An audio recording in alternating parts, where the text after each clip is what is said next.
कई बार हम अपने से जो एज में बड़े होते हैं उनके दिए हुए सुझाव को नजरअंदाज कर देते हैं, लेकिन बाद में हमें अफसोस होता है कि शायद मैंने उस दिन उनकी बात मान ली होती तो आज मेरे साथ ऐसा न हुआ होता। ये कहानी बूढ़े गिद्ध का सुझाव उसी के बारे में है। एक बार गिद्धों का झुंड उड़कर एक द्वीप पर चला गया। वह द्वीप समुद्र के मध्य में स्थित था।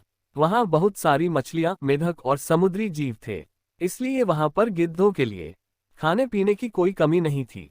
सबसे अच्छी बात यह थी कि वहां कोई जंगली जानवर जो कि गिद्ध का शिकार करे, वैसा कोई जंगली जानवर नहीं था। वहां गिद्ध बहुत प्रसन्न थे। इतनी आरामदायक जिंदगी उन्होंने पहले कभी नहीं देखी थी। उस झुंड में ज्यादातर गिद्ध युवा थे। वे सोचने लगे कि अब वे जीवन भर इसी द्वीप पर रहेंगे। वो सब ने तय किया कि अब हम यहाँ से कहीं नहीं जाएंगे, क्योंकि इतनी आरामदायक जिंदगी कहीं नहीं मिलेगी। किंतु उन सब के बीच एक बूढ़ा गिद्ध भी था। जब वह युवा गिद्धों को देखता तो चिंतित हो जाता। उसे हमेशा ये चिंता रहती कि इस आरामदायक जीवन का इन युवा गिद्धों पर क्या प्रभाव पड़ेगा।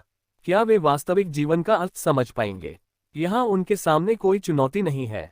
ऐसे में जब उनके सामने मुसीबत आएगी तो वे उसका मुकाबला कैसे करेंगे। बूढ़ा गिद्ध बार बार यही सब सोचकर परेशान रहता था। बहुत सोचने के बाद एक दिन बूढ़े गिद्ध ने सभी गिद्धों की एक सभा बुलाई। उन्होंने अपनी चिंता व्यक्त करते हुए कहा, हम इस द्वीप पर लंबे समय से रह रहे हैं। मुझे लगता है अब हमें वापस उसी जंगल में चले जाना चाहिए जहां से हम आए थे। यहाँ हम चुनौती रहित जीवन जी रहे हैं। ऐसे में हम कभी भी परेशानी के लिए तैयार नहीं होंगे। युवा गिद्धों ने उसकी बात नहीं सुनी। उन सभी युवा गिद्धों को लगा कि बढ़ती उम्र के साथ इस बूढ़े गिद्ध के दिमाग ने काम करना बंद कर दिया है, इसलिए वो ये सब बकवास कर रहा है। उन सभी ने उस बूढ़े गिद्ध से कह दिया कि हम सभी जीवन भर इसी द्वीप पर रहेंगे और इस द्वीप को कभी भी छोड़ के नहीं जाएंगे। बूढ़े गिद्ध ने उन्हें समझाने की बहुत कोशिश की। उसने कहा कि तुम सब अभी ध्यान नहीं दे रहे हो। आराम के आदी हो जाने के कारण एक दिन तुम लोग उड़ना भूल जाओगे। ऐसे में अगर आपको परेशानी का सामना करना पड़े तो आप क्या करेंगे।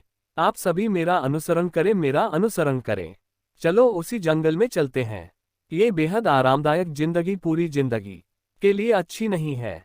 लेकिन किसी ने बूढ़े गिद्ध की बात नहीं मानी। बूढ़ा गिद्ध अकेला ही वहां से चला गया और उड़कर वापस उसी जंगल में चला गया। कुछ महीने बीत गए। एक दिन बूढ़े गिद्ध ने द्वीप पर गिद्धों को खोजने और द्वीप पर उड़ने के बारे में सोचा।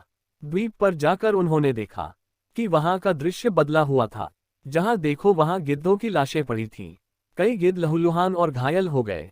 बूढ़े गिद्ध ने हैरान होकर घायल गिद्ध से पूछा, क्या हुआ, तुम्हारी यह हालत कैसे हुई।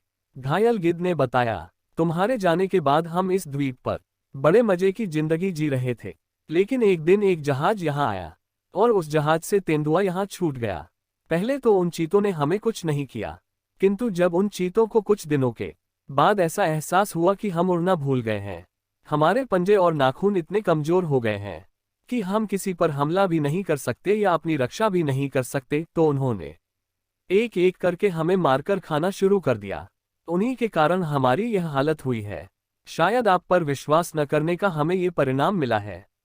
कंफर्ट जोन में जाने के बाद अक्सर वहां से निकलना मुश्किल होता है। जब चुनौतियां हो तो उनका सामना करना आसान नहीं होता। इसलिए कभी भी कंफर्ट जोन में जाकर खुश न हो। हमेशा अपने आप को चुनौती दें और परेशानी में रहें। अगले पल के लिए तैयार रहें। जब आप चुनौती का सामना करना जारी रखेंगे तो आप आगे जीवन जीने के लिए तैयार हो रहे होंगे। चुनौतियां और परेशानियां कठिन समय के निर्माता हैं, इसलिए चुनौतियों और परेशानियों पर पछतावा न करें और खुशी से उनका सामना करें और आगे बढ़ें। अगर आपको हमारी स्टोरी बूढ़े गिद्ध का सुझाव मोटिवेशनल स्टोरी इन हिंदी अच्छी लगी हो तो अपने दोस्तों के साथ भी शेयर कीजिए और कमेंट में जरूर बताइए कि कैसी लगी हमारी स्टोरी।